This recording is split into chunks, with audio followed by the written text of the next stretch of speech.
Alright, so I've always found the way different people handle awkward situations fascinating.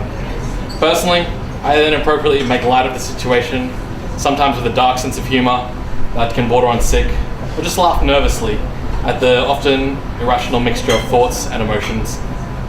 It's rare that these are ever appropriate responses to awkward situations, so I try as best I can to avoid them. But when that's impractical, pretend to be serious and suppress my nervous laugh best I can. Hi, my name's Anna. Welcome to the Telstra Stop. How may I help you? Hi Anna. So something has happened to my friend's voicemail and I need to fix it. I'm sorry, but you're gonna have to get your friend to come in or call. Anticipated, unavoidable, awkward situation. You can't make changes to someone else's account, and I can't pretend to be my friend. I have to tell the truth. That's gonna be a little problematic. He died 11 years ago.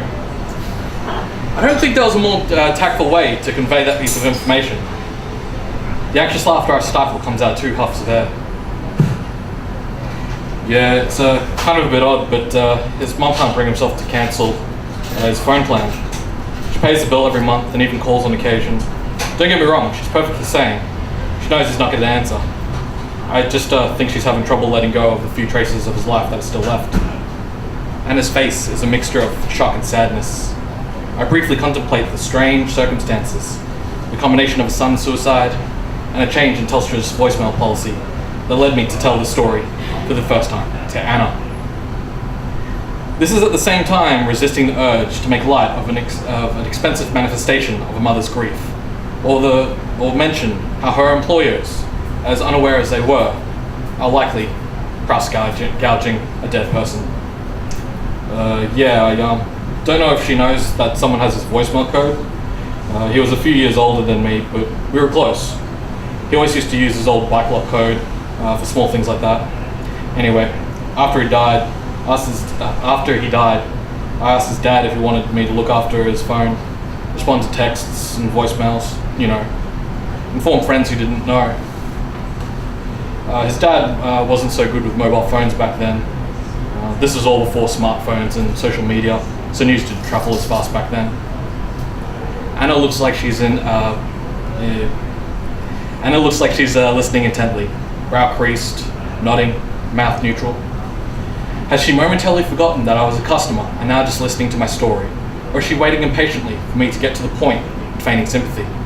My inability to tell makes me even more anxious over the absurd nature of this situation. I try and stifle another laugh. I assume one of his parents would eventually call you guys and cancel his plan, or just stop paying the bills, and that would be that. But every few weeks I'd check his voicemail, and it would still be active. I wonder if I should keep going. But I think I should stop, but more information might provide better context for the situation.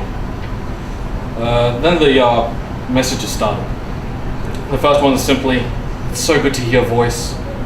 But eventually his mum began leaving messages as she was talking to him. Anyway, I listen to the messages occasionally and do things for her when I can. Visit when she talks about missing him and being lonely and things like that. The idea of being able to help someone whose son had committed suicide was laughable. What can you do to erase that sort of grief? The sense of emptiness and loss and the guilt. She was a great mum. They were great parents. But still the weight of the world and the illness of his mind crushed him. Drove him to stockpile enough sleeping pills to kill himself. Swallow those greens and blues, and as he was falling asleep, pull a plastic bag over his head. Trying to think of what you did wrong, what you could have done differently, how you could have helped. Half-heartedly, I still believe there was nothing I could have done. I don't think his mom has that luxury. Anna is speechless. More accurately, Anna has remained silent this whole time. I don't think in her situation even my inappropriate imaginings could make light of a customer telling a story about suicide and grief. In response to the challenge, a dark part of my mind says, "What about replying to the voicemails and whispering, 'Help me'?" Anna is speechless. The urge to laugh at my own disturbingly sick coping mechanism is barely matched by my sense of decency. I try and wrap up my ramblings.